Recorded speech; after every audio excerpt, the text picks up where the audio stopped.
So let's go into the Spanish, how to actually access interpretation. Para escuchar la interpretación en español, por favor, ubique el icono del globo en la barra que se encuentra en la parte de abajo, de arriba de su pantalla.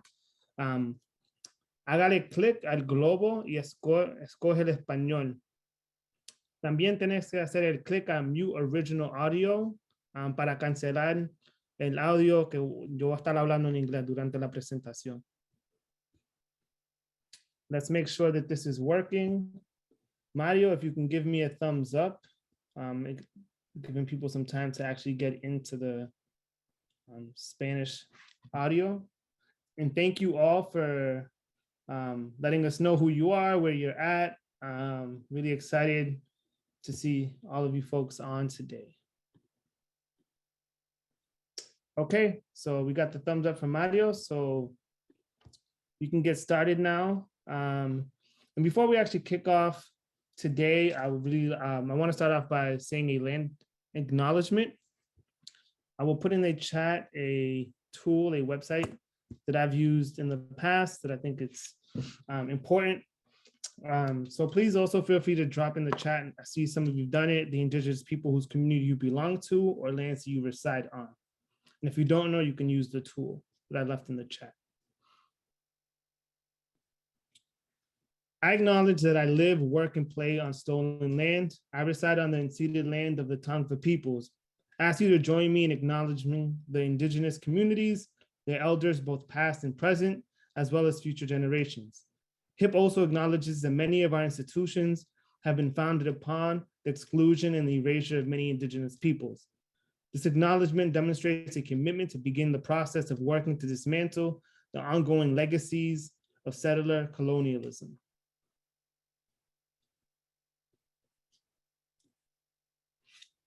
So I would like to introduce myself. My name is Bajoan Roselio Corniel. Bajoan is actually a Taino name from the island of Borinquen, where I'm from, which is known as Puerto Rico.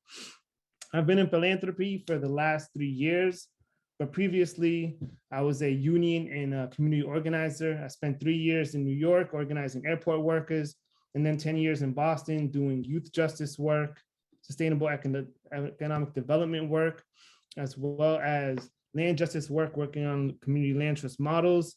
I am currently the Associate Director of Power Building and Justice at HIP.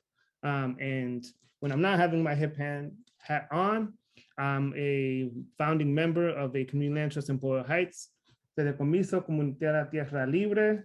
And I will drop our website also in the chat in case you're wondering more about land trust models. And I'm really excited to be here with you today. So some of you on the webinar today might be familiar with HIP, Hispanics in Philanthropy, and others not. Hispanics in Philanthropy is a Latino-led and serving transnational network of grant makers committed to strengthening Latino communities across the Americas. HIP connects and convenes funders, nonprofits, and researchers and other leaders to identify emerging needs among Latinos, as well as best practices for responsive and effective funding of social change. Our mission is strengthening Latinx leaders, influence and equity by leveraging philanthropic resources, in doing so with an unwavering vision of social justice and shared prosperity across the Americas. I would also like to thank you all for dropping in and bringing in some indigenous energy from the chat. I think it's really important to have that in the space today. So let's review the agenda. Today we have an agenda. We're going to go through HIP's approach to philanthropy, the Power Building and Justice or PB&J initiative, the funding guidelines, the goals, eligibility requirements, application process, and we will have a Q&A. We want to make sure to have ample time to answer any questions. The mics will be on mute for the duration of the presentation, but if you have a pressing question, please drop it in the chat. We will not get to it until the Q&A section, but I want to make sure that it's there so we can get back to them. And then during the Q&A, we will be able to release mics and ask any questions you may have. So moving on to HIP's approach. I should also say, sorry to mention, awesome coworker of mine, Jennifer Pinagua, is on the back end doing a lot of the work for us today. Really appreciate you, Jen. So This is how HIP will approach the work as a philanthropic serving institution. We use trust-based philanthropic practices, which means we do work-based, values-based approach, long-term funding strategy, and investment in capacity building, participatory decision-making, and we also would like to move away from the traditional reporting processes. So the Power Building and Justice Initiative. So the overview is that HIP recognizes it takes a lot of energy to reimagine and implement transformative systems, and acknowledges that some of these transformative systems are actually not new, and that there exists wisdom that we have lost or that has been erased. We seek to create spaces of trust and solidarity, and believe in cultivating spaces of belonging in a multiracial democracy that honors the past and moves towards a more just future. And we do that by using trust-based approaches as a philanthropic serving organization through financial support and capacity building, which will be a large part of this funding opportunity. The Power Building Justice Initiative centers the expertise and shared wisdom of community-based organizations and leaders. And I firmly believe the people closest to the problems have the solutions. This is a lot of the work that I did as a grassroots organizer. And I also believe that together we can cultivate prosperity in a radically different way that advocates for the liberation of BIPOC communities. Moving to the funding guidelines, which is a big, like the meat of today's conversation. So in the Power Building and Justice Fund, we've come together to think about four main principles or priorities. One being movement building, which is intentionally very ambiguous to not limit the kind of organizations that will apply for this funding opportunity. Leadership development, civic education and engagement, as well as policy change. And you don't have to be doing all four. You could just be doing one of these four pieces. You can be doing climate justice work, gender equity work, access to vote work. It all falls under Power Building and Justice. Another important piece that we have to review today is the capacity building portion. We have currently planned for 6 sessions over the 3-year grant period with 2 events, 1 in-person retreat and 1 networking event. The in-person retreat will obviously it's based on health requirements or health protocols. We understand that we're still in the pandemic, but we want to make sure that that space is together somehow. Another important piece is the reporting needs. We're moving away from traditional written reports and then putting the onus on us. So we will have a yearly reporting call, which I envision as a discussion, a series of questions that I will ask to make sure to satisfy our funders. And then the final report will actually be decided by the cohort, integrating the principles of participatory decision-making. I have right there written a video, but maybe there's something different than we can figure out, a dance, a song, I'm not sure, but I wanted to make it creative and something that we decide together. So we will actually be having 2 cohorts for the Power Building Justice Fund. The first cohort will start this year. It'll be a 3-year funding period with 10 community-based organizations, $200,000 per community-based organization over the 3 years, which is for general operating purposes. It's not going to be prescriptive and it's not tied to benchmark that HIP is implementing. So we probably will cut the fund into 2 payment installments of $100,000, one on the front end and another one throughout the 3 years. Then we plan on having a second cohort that we hope to launch at the early 2023, which will also be another 3 years, with a minimum of 7 community-based organizations or nonprofits. We're hoping to grow it so it could be 7 or more, hopefully 10 to match the first cohort, and there will be overlapping, of course. And the funding, again, is for general operating purposes. So let's move on to the goals. So the first goal is to support Latinx BIPOC-led organizations, creating pathways for self, family, and community through leadership development and movement building. So movement building, leadership development elements. The second is to model how Latinx communities are doing civic life and are reflected in local, regional, and federal transformational public policy change. So bringing civic education engagement and public policy work. And the third goal is to nurture a cohort of Latinx BIPOC-led organizations in the South and Southwest, collaboratively creating spaces of trust and solidarity among organizations that might have not connected outside of this opportunity or are currently in partnership. So eligibility requirements is very important. So you have to be a nonprofit or a nonprofit fiscally sponsored that are working in one of these 10 states. And we identified these states based partly on research we did last year in collaboration with Johns Hopkins, where we learned that there's a lower level of financial support from funders to organizations in the states across the South and Southwest doing civic engagement in highly Latino or rapidly Latinx growing populations. And that strategic coordination could help reduce gaps in local, statewide, and national participation. I think also we took the HIP team doing power building and justice and developing the strategies. We leveraged our own experiences and expertise in these areas to also pick these 10 states for this iteration of the Power Building and Justice Fund. So there are 4 off the top eligibility requirements. Again, you have to be a nonprofit or fiscally sponsored nonprofit that's doing work focused in Alabama, Arkansas, Georgia, Kentucky, Louisiana, Mississippi, Tennessee, Arizona, New Mexico, and or Texas. Your organization must be led or co-led by at least a Latinx BIPOC identifying staff, top level staff. I'm talking about executive director, president, CEO level staff.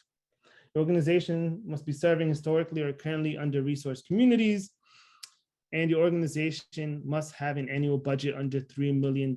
These are the 4 requirements. If we move on, we have organizations or characteristics and qualities that we especially encourage organizations with these to apply to this funding opportunity. Predominantly Latinx BIPOC staff, predominantly Latinx/BIPOC board of directors, that you're working in rural communities with a particular preference to organizations with a budget under $500,000 and that you have not previously been funded by HIP. Again, these are not requirements. These are just characteristics that we will give special attention to. Finally, we can get into the application process, and after this, we'll move into the Q&A portion.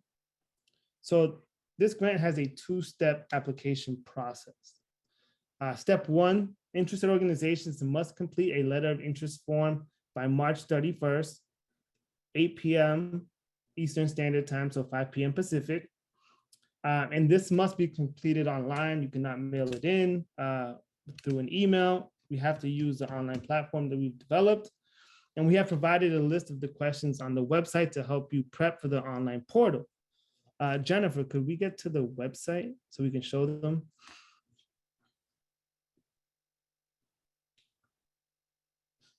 So hopefully you've all seen our website. We also have a Spanish version of it. And so the website has the funding guidelines, the purpose, the goals that we've reviewed, funding requirements. We've reviewed the funding terms, the length, the timeline. And then we have an FAQ portion. So if you want to click on that, Jennifer. So this might have questions to some of the answers you have. If we scroll down, the last portion of this has a capacity building answer, which we actually will be updating. Now that we've split it up into 2 cohorts, we want the in-person retreat to actually have both cohorts involved.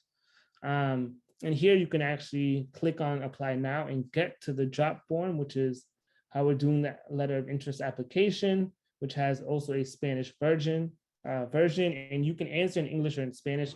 Either language works for us. So we want to go back to the main landing page for the grant. So here again, we have the apply button. It takes you to the same drop form that Jennifer showed.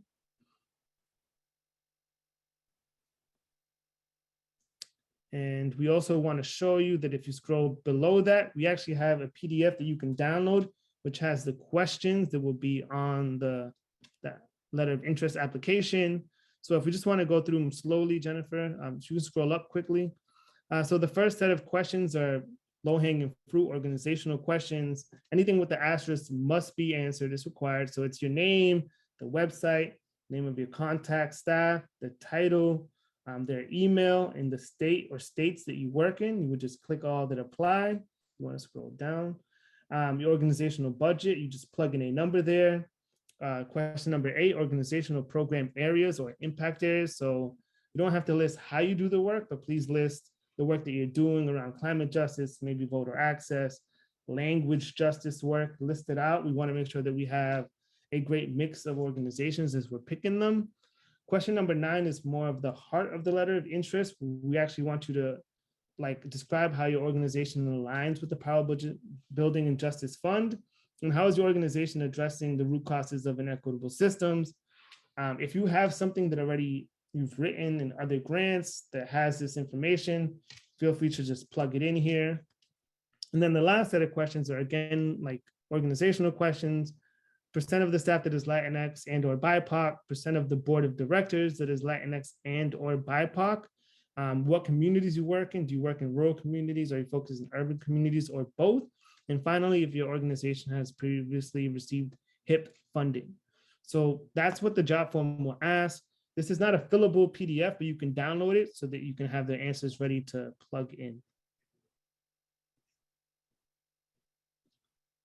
Yeah, and so the second step of the process would be that HIP, a team at HIP will be selecting groups to move on to the second round or the second step of the application process, which will be through the Smart and Simple platform, which is HIP's online grants management database. This list will, like these organizations will be contacted by the end of April, beginning of May, because the Smart and Simple application must be completed by May 31st, 8 p.m. East time or 5 p.m. Pacific Standard Time. And Smart and Simple, some of you might know it, some of you might not, but the staff will help support organizations through the Smart and Simple application process for those that are selected to move on. So that's most of what I had to talk about today. We will open it up to questions. I don't see anything in the chat. Let me double check. Yeah, I don't see anything in the chat. So if you have a question, please raise your hand and Jennifer will unmute your mic.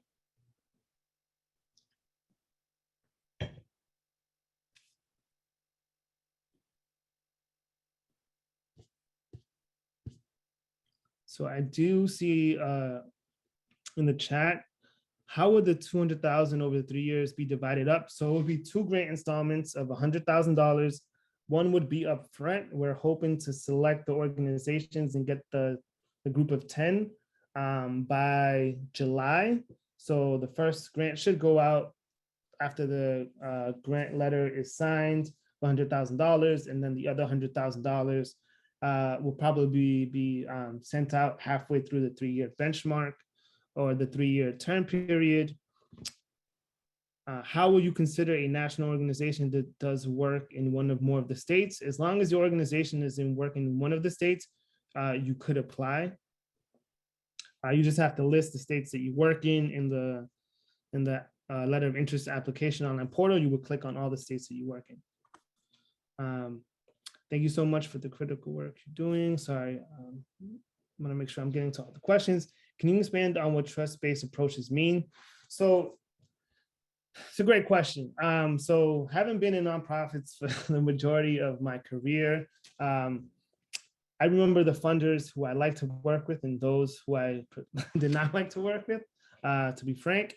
And so the approaches that we're coming through is we want to make sure that we're valuing the work that you're doing and we're not doing prescriptive grant making. So we want to make sure that we're granting you, that's why it's general operating dollars, that we're not getting in the way, we're not telling you what to do with the funding. We're trying to lower the amount of reports that you're trying to do. We want to make decisions together with the nonprofit organizations that are being funded through this work. And so I think those are some of the principles and practices that we want to, like that resonates with me, that we want to reflect as a philanthropic serving organization.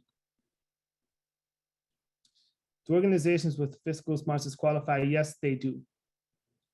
Can leadership development activities be youth focused, and what kind of activities fall under the umbrella of leadership development? Youth focus definitely works. There's no like age gap or limit for the work that you're doing. I did a lot of youth activism work. It definitely falls under movement building. And what kind of activities fall under leadership development?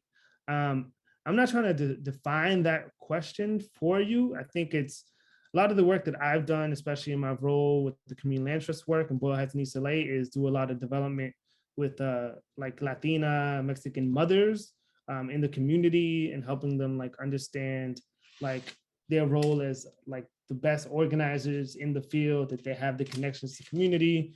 So leadership development can be like coaching folks. It could be a program that you actually run. You can define that piece yourself. We don't want to make definitions here. We don't want to limit it. I still see some questions, but I see someone with their hand up, Laura Dent, if you want to ask your question before I continue on to the chat. Yeah, thank you. I dropped my question in the chat as well. Appreciate you all making space for this conversation. I was curious what type of resources these are, whether they're C4, C3, or some sort of combination with the focus on advocacy and power building. Thank you. Yeah, great question, Laura or Laura. So these are C3. So in the grant letter, there will be a clause that says it's not for lobbying, so it's not for C4 activities. So it's general operating purposes, these grants, but only for C3 activities.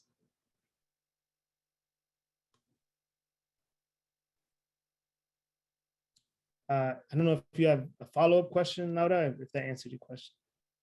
No, that's great. Thank you so much. Yep. Going back. Is there a link to past grantees from HIP that we could check out? I am not familiar with that on our website, but we have funded organizations in every single state, definitely deep funding in the South, as well as in Puerto Rico and in the Americas. We have an office of 15 staff in Ciudad de Mexico that does a lot of work in Latin American countries. But I'm not sure where we would actually have a list of past grantees from HIP that we have available online. Is HIP BIPOC and or Latinx led? Yes, our president is Ana Maria. She's from Puerto Rico, born in Carolina. So yes, we are BIPOC Latinx led. So is this a BIPOC Latinx led, or maybe this is specific to the grant? So it's BIPOC and or Latinx led. Yeah, yes. I just wanted to elaborate. So does it mean that the person needs to be both BIPOC and Latinx as a leader, or BIPOC, like they could be a Black American or a Native American? Is that yes. Okay? Okay. Yeah, of course, that is, yep. So HIP is like, this fund is for all groups who have a leader that's BIPOC or Latinx and or, yeah. Everyone Great, qualifies as long as they're not like Caucasian. Can you provide examples of what type of programming fall under movement building and or civic education engagement? Again, movement building, I'm not trying to limit the work that we're funding, so it's intentionally ambiguous. It can be climate justice, like focus, ballot box vote focus, access to voting. It can be education, getting like the misinformation stuff out of the way for like community residents. Could be language justice, gender equity and justice. So I think a lot of things fall into that like term movement building and civic education engagement, just getting the word out, like however you want to define the work that you're doing. I think, and to get back to one previous question around leadership development, I think also an important piece is how are we getting leaders in our communities into positions of power, and even at the most local level, be it a school board, city council members. I think that's really important work that we're being reflected in those spaces where decisions are being made. What percentage does the community serve need to be Latino? So I'm not sure what the percentage is, but as long as you are doing work that's targeting Latinx folks, I think like that's really important to the organizations that we are funding. I don't have a percentage in mind. Can a letter of interest app be saved for submission, be saved before submission? Please repeat where the PDF outline. So the PDF is on our website. So if you go to the website, which we should, Jennifer, could you link the website to the bottom of the chat? So it can be found there. It is not a fillable PDF. So you probably would just have to copy the questions onto a different document and then do your questions in there. But once you start like the job form online, it must be completed and submitted.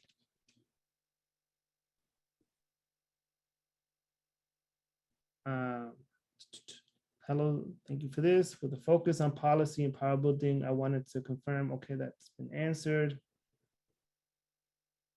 So if Move Texas if you are both a C4 or C3, that's fine. You can definitely apply, but the grants must be used for C3 purposes.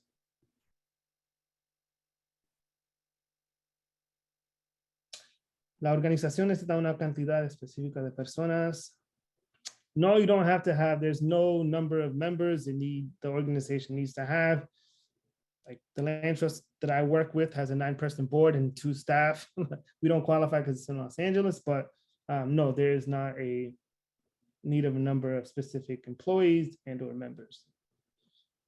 The CEO be involved in the capacity building sessions or the program manager of the program being funded.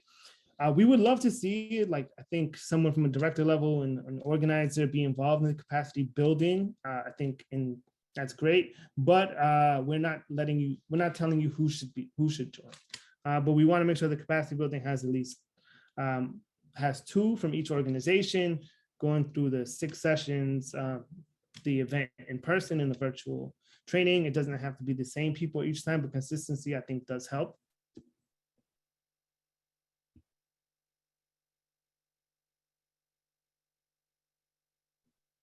Okay, Texas is not listed. Sorry, I will fix that in the PDF, but the job form should have Texas listed. I'll make sure to make that update to the PDF. Apologies for that. I'm not sure what this URL is, but could someone please explain RY, the initials in the chat?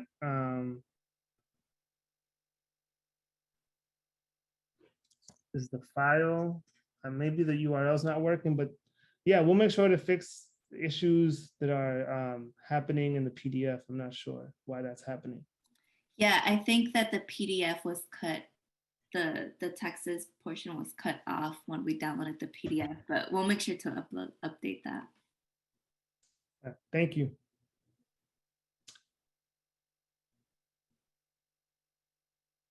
Can you talk about how you would balance the considerations around organizations, BIPOC makeup/representation? For instance, an organization has a BIPOC ed, a majority female and BIPOC staff, but a majority of white Anglo board of directors. So again, a board of directors is like the next step of criteria that we're thinking about. And so these organizations, of course, if you're BIPOC led with the executive director and a majority of female BIPOC staff, you will be definitely considered. Just because you have a white board, we're not disqualifying any organizations from this funding or the application process for this funding opportunity. But one thing that we really want to do is use funding to really push for organizations that have leadership that's more reflective of the community that's being served.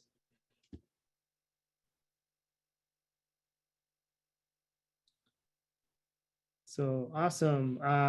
Hog Foundation, be great to definitely connect with you. Would you consider Suburbs as a rural area? That's a great question. I know a lot of America is broken up into urban centers and suburbs. Yeah, I mean, when I was looking up the breakup in the states between rural and urban, I think suburbs definitely fall under rural communities.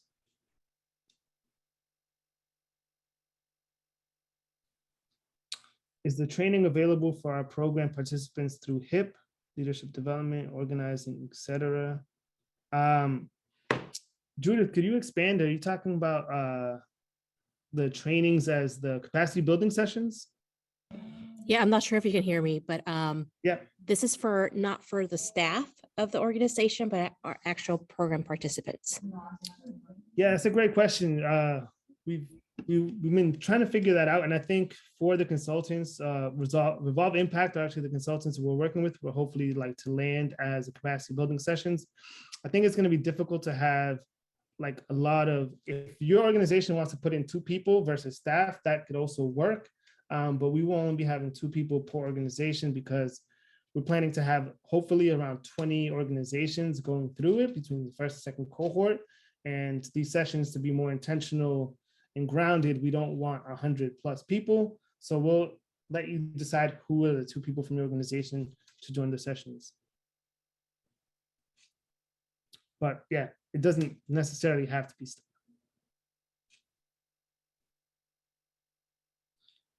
Hope that answered your question. For step 1 and step 2 of the application process, how many applicants are you anticipating?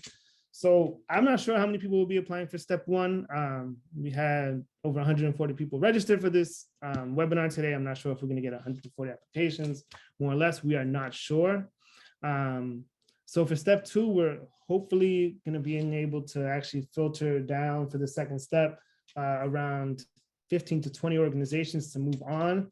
The Smart and Simple process is going to be much more like personal, like we're going to work with them, so we can't invite like 30+ organizations, but we don't have a fixed number on how many people will move on to the second step of the application process.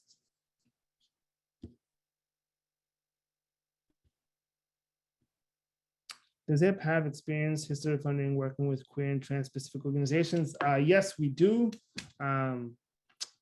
We have, I think one organization that I recently had a conversation with was Transport Pueblo, and I think they're based in Arizona, if I'm not mistaken. But yes, we do, and they're one of those organizations we have funded in the past. That's just one example that I know. I'm also 5 months into HIP, so there might be a lot more information out there or organizations that I'm not familiar with.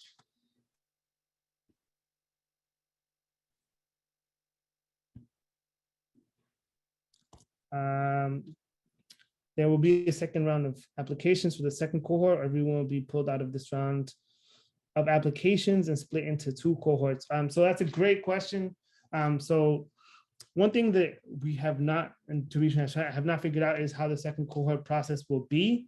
If we get a great, and we haven't announced it, so if we get like a huge list of great organizations, we will not ask organizations to reapply to the second cohort, but we will let you know once it's open. So you don't have to reapply for a second time. But that process itself, we're not sure if it's going to be another open RFP or letter of interest like it is now, or if we're just going to take people from this first round or the second step.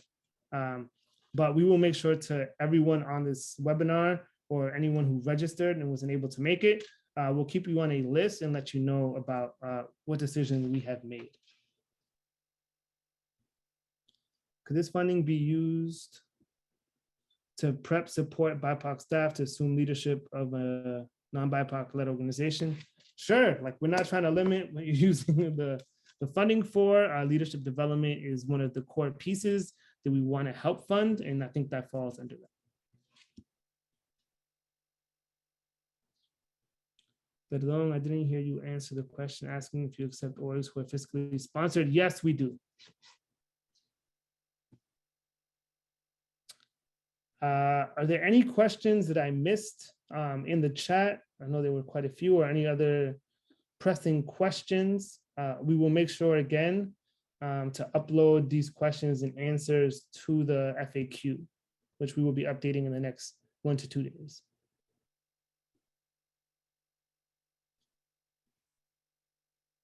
We still have time, 20 minutes, so we can give you back 20 minutes to grab a coffee, take a break, take a walk, stretch out.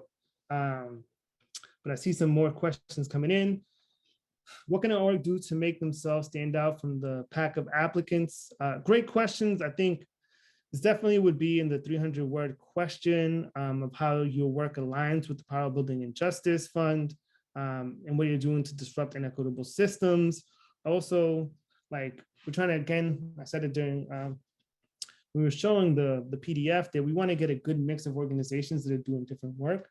So making sure you list all of the impact areas that you work in. Would this also cover percentage of indirect expenses? Sure, I mean, if that's what you want to do with the grant, that's fine, of course. It's general operating purposes, so it's up to the organization who is selected to decide how to use the funding. Outside of, it must be C3 activities, not C4. Yes, will the slide deck be available? So yes, we will email out the slide deck when this chat is done. Hopefully in the next 2 days, it will be sent out to everyone who registered. This webinar will also be uploaded to our website. Would there be after hours available to review your answers before submitting? I think the last slide has my email and my phone number. So if you have questions, please email them to me. The phone is also available. I prefer emails. My phone is actually connected to my computer. So if my computer is not open, like I'm not going to get the call most likely. So emails are the preferred form of communication, but a phone call is also works. Is it possible to apply with other partner orgs? So I think that's a really interesting question. I think this, one of the things we want to do is build and nurture cohorts of organizations. So if you're working already like in collaboration with other orgs, I think that's a plus. I think it's really exciting work that's happening. I would say you would select one organization to apply and maybe list them in question number 8, where it asks about impact areas of like program areas. Maybe list the organizations in there as well that you are working with, or in the letter of interest, talk about like how you're working with other organizations.